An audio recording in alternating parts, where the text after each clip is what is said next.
Assalamualaikum warahmatullahi wabarakatuh. Salam sejahtera buat kita semua. Halo sahabat mahasiswa atau calon mahasiswa baru. Semoga selalu berada dalam keadaan sehat dan baik-baik saja. Amin.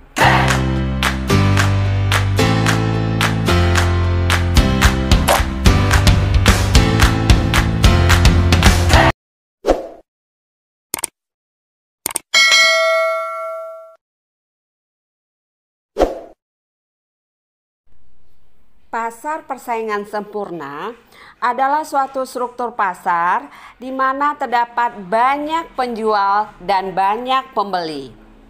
Ciri lain dari pasar persaingan sempurna, barang yang dihasilkan adalah homogen. Kemudian, perusahaan bersifat price taker, pengambil harga yang sudah ditentukan oleh pasar.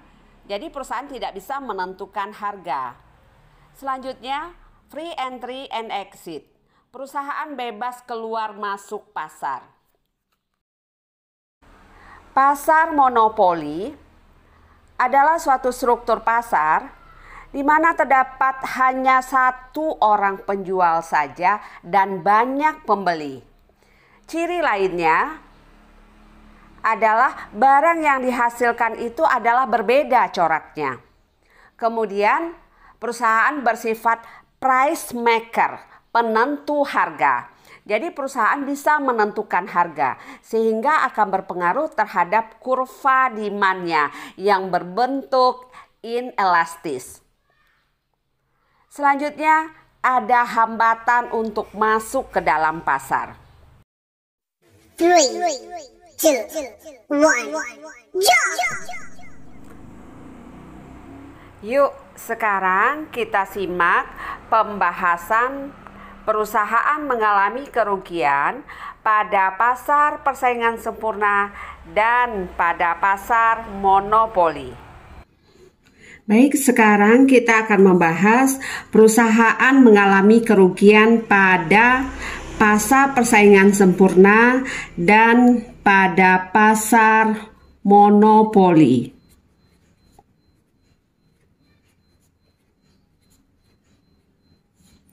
Kenapa kedua pasar ini saya pilih? Karena ini dua buah pasar yang sangat bertolak belakang. Yang satu yaitu pasar persaingan sempurna, di mana dia perusahaan bersifat price taker, pengambil harga. Sementara pasar monopoli, perusahaan bersifat price maker, sebagai penentu harga. Nah, ini akan berdampak terhadap kurva demand-nya. Sekarang kita coba buat.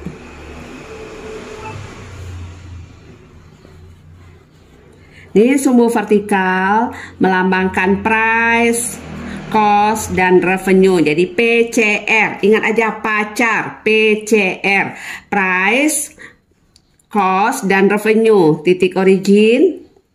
Nah, ini adalah kuantitinya.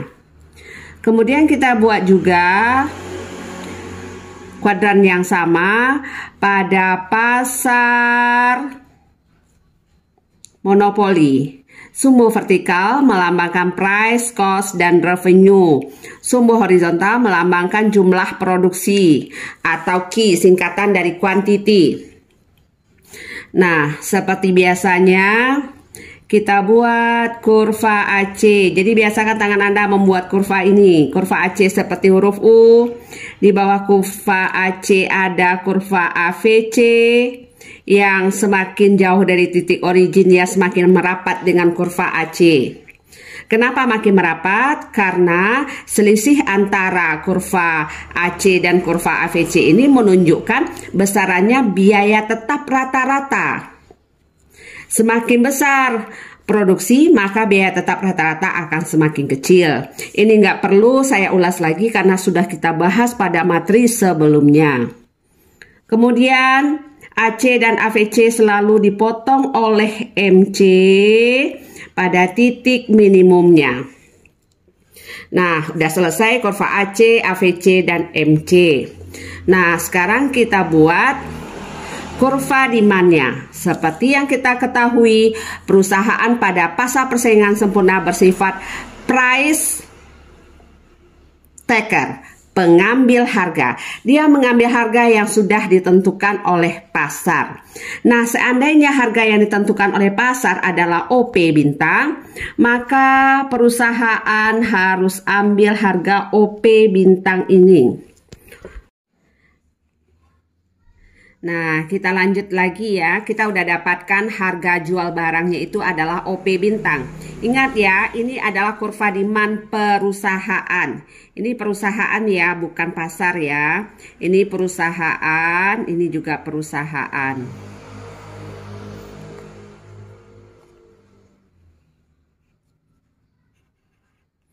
Nah, berarti ini merupakan kurva demand-nya sekaligus merupakan AR dan MR. Seperti yang sudah sering Ibu katakan, nah, syarat laba maksimum perusahaan harus berproduksi pada saat MC sama dengan MR.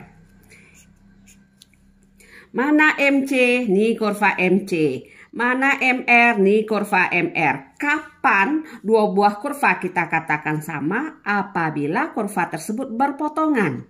Nah, MC dan MR berpotongan pada titik ini. Kita kasih simbol huruf E. Jadi, titik E adalah titik yang akan memberikan laba maksimum. Maka perusahaan harus berproduksi pada titik ini. Berapa jumlah produksinya? Tarik titik E lurus ke bawah sampai memotong sumbu horizontal. Katakanlah oki bintang. Maka oki bintang jumlah produksi akan memberikan laba maksimum. Nah, sekarang berapa total revenue-nya? Total revenue adalah harga kali quantity atau harga kali jumlah barang yang diproduksi. Harga OP bintang, jumlah barang OQ bintang. Berarti total revenue OP bintang EQ bintang. Kita buat OP EQ bintang. Nah, sekarang pertanyaan selanjutnya, berapa total cost? Untuk bisa mengetahui total cost, kita harus tahu berapa AC-nya. Kalau kita berproduksi sebesar OQ bintang. Untuk melihat berapa AC-nya, tarik garis lurus dari titik E ini sampai memotong kurva AC. Ternyata kurva AC-nya ada di atas. Tarik ke atas sampai memotong. Nah, memotong di sini. Kita beri simbol ini R. Jadi RQ bintang adalah biaya rata-rata. Atau tarik garis bantu ke sumbu vertikal, kita beri simbol B. Berarti OB adalah biaya rata-rata atau sama juga dengan Q bintang R. Maka total cost biaya rata-rata kali jumlah produksi. OB kali OQ bintang. Berarti OB R Q bintang. OB R Q bintang. Lihat, TC lebih besar dibandingkan TR. Berarti berapa keuntungannya? Karena TC lebih besar daripada TR berarti rugi. Rugi kita beri simbol min. Berarti rugi sebesar P bintang BRE. P bintang BRE. Inilah kerugian. Kalau kita arsir, ini kurvanya. Ini daerahnya. Yang Ibu arsir dengan warna merah. Seringkali kesalahan mahasiswa dibuatnya dari sini. Padahal enggak, dari titik E ini tarik sampai memotong kurva AC. Oke, inilah kerugian yang dialami oleh perusahaan pada pasar persaingan sempurna. Sekarang kita masuk ke pasar monopoli. Seperti yang sudah Ibu katakan, Anda biasakan tangannya membuat kurva. Ini kurva AC. Kemudian di bawah AC ada AVC yang semakin jauh dari titik nol semakin merapat dengan AVC. AC dan AVC selalu dipotong oleh MC pada titik minimumnya.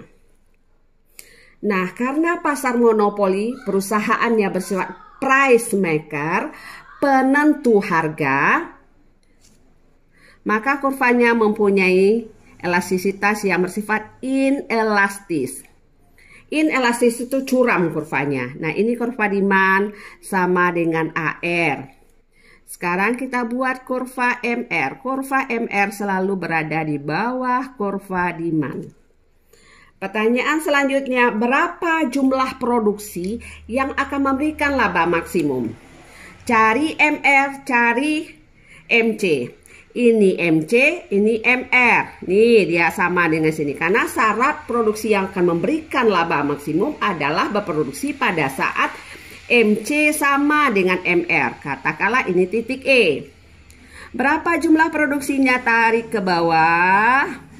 Nah, oki bintang jumlah produksi yang akan memberikan laba maksimum. Berapa harga jual barang? Hubungkan dengan kurva demand. Mana kurva demand? Dari titik E tarik sampai memotong kurva demand. Nih kurva demandnya. Katakanlah titik ini kita sebut dengan titik S. Tarik garis bantu memotong sumbu horizontal. Kita beri simbol OP bintang. Jadi OP bintang adalah harga jual barang. Jumlah produksi oki bintang. Berarti total revenue harga kali kuantiti. OP bintang kali oki bintang. OP bintang SQ bintang. OPS OP bintang SQ bintang. Kemudian berapa total cost? Total cost AC kali jumlah produksi. Kalau kita berproduksi pada titik E ini atau sejumlah oki bintang, mana AC-nya? Ternyata AC-nya ada di atas. Tarik garis lurus dari titik E terus sampai menyinggung di sini. Katakanlah ini titik H. Berarti haki bintang adalah biaya rata-rata. Tarik garis bantu memotong sumbu vertikal. Kita beri simbolnya di sini R. Berarti OR adalah biaya rata-rata atau haki bintang adalah biaya rata-rata. Total cost biaya rata-rata kali jumlah produksi. Berarti OR kali oki bintang. Berarti total cost OR haki bintang. OR haki bintang. Lihat total cost lebih besar dibandingkan total revenue. Karena total cost OR haki bintang. Total revenue OP bintang SQ bintang. Berarti perusahaan pada pasar monopoli ini mengalami kerugian segini banyaknya. Berapa ruginya? Sebesar P bintang RHS. Jadi perusahaan pada pasar monopoli itu juga bisa mengalami kerugian. Tidak selalu untung, tergantung efisiensi dari perusahaan tersebut. Oke, selamat belajar. Semoga Anda paham. Kalau Anda tidak paham, silahkan baca buku lagi. Kalau tidak juga mengerti, silahkan hubungi saya.